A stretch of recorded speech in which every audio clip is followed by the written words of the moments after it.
Hitting you with a little bit of 411 regarding the Global Wrestling Network. This is BQ and I do this for the Global Force Wrestling fans. Well, how about instead of focusing on those yahoos, you focus yourself on Eli Drake? Good old Ed Nordhom appears on the Wrestling Observer Radio. Are you calling me a liar? It gives us a little bit more information regarding the Global Wrestling Network.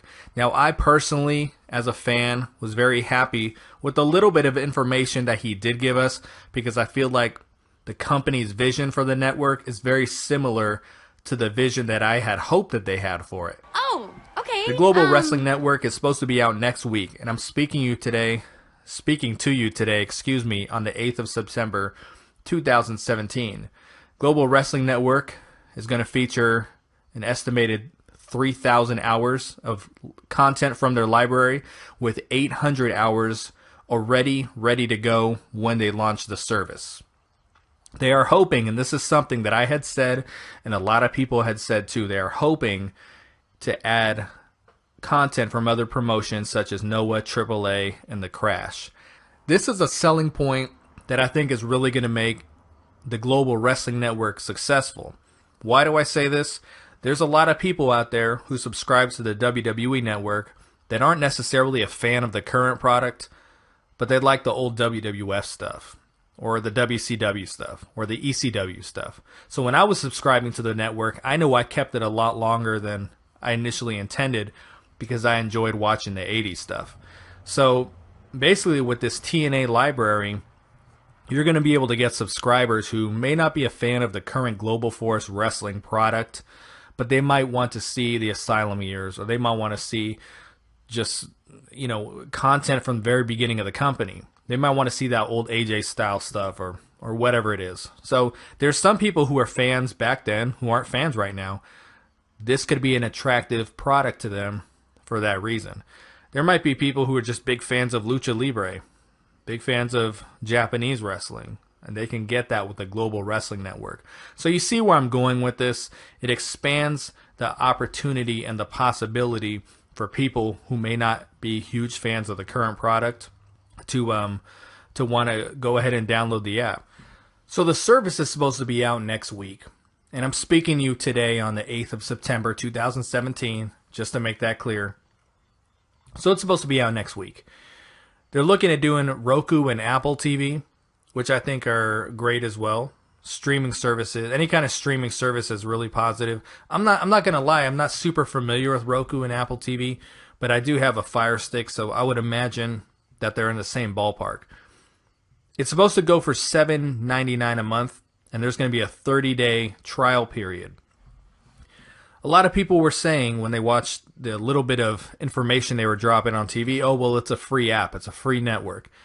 Maybe because I have a business background, I could read between the lines a little bit, and I'm sure many of you could as well. I didn't think it was going to be a free product. I felt that they were promoting free episodes of Impact, but that it was going to be a paid network.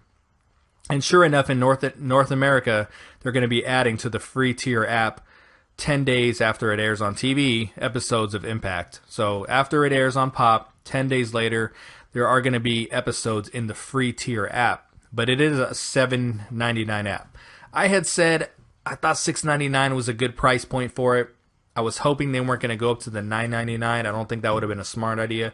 But I think $7.99 is pretty decent. I can work with that. And just to give you guys an example, and I'm being conservative here, at least I hope I'm being conservative. Let's say 20,000 people download this thing by the end of the year. Okay, and I think it's very conservative because if you look at pay-per-view numbers and people are buying $50 pay-per-views, I would imagine a pay-per-view is going to be on the app. Would not make sense for it not to be. But let's say 20,000 people get it at $7.99 in a year's time frame, so 12 months. That is a gross, not a net, but a gross income of almost $2 million a year. So once you start getting up to that 30,000, 40, 50,000, I think they're going to start seeing some really good revenue, and it's going to be a consistent stream of revenue, and that's something that's extremely important with all this. So I hope you guys are excited for the network. I know I'm very excited for it. I don't have too much interest in the old library, because I've said several times before, when people kind of leave the company, they kind of become dead to me. And there's going to be some people I support, some people I'm a fan of.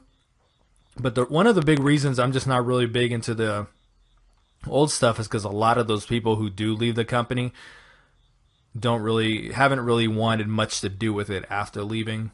And I don't really want to celebrate certain people.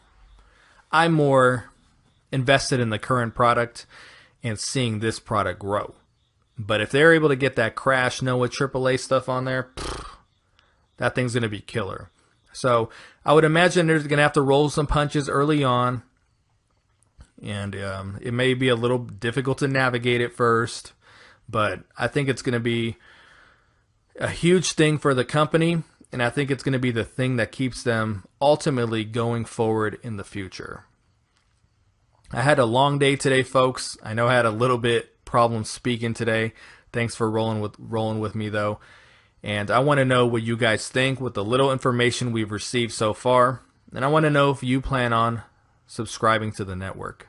This is BQ. Please subscribe to the channel. We're talking Global Force Wrestling just about every day. And stay up. Talk to you soon.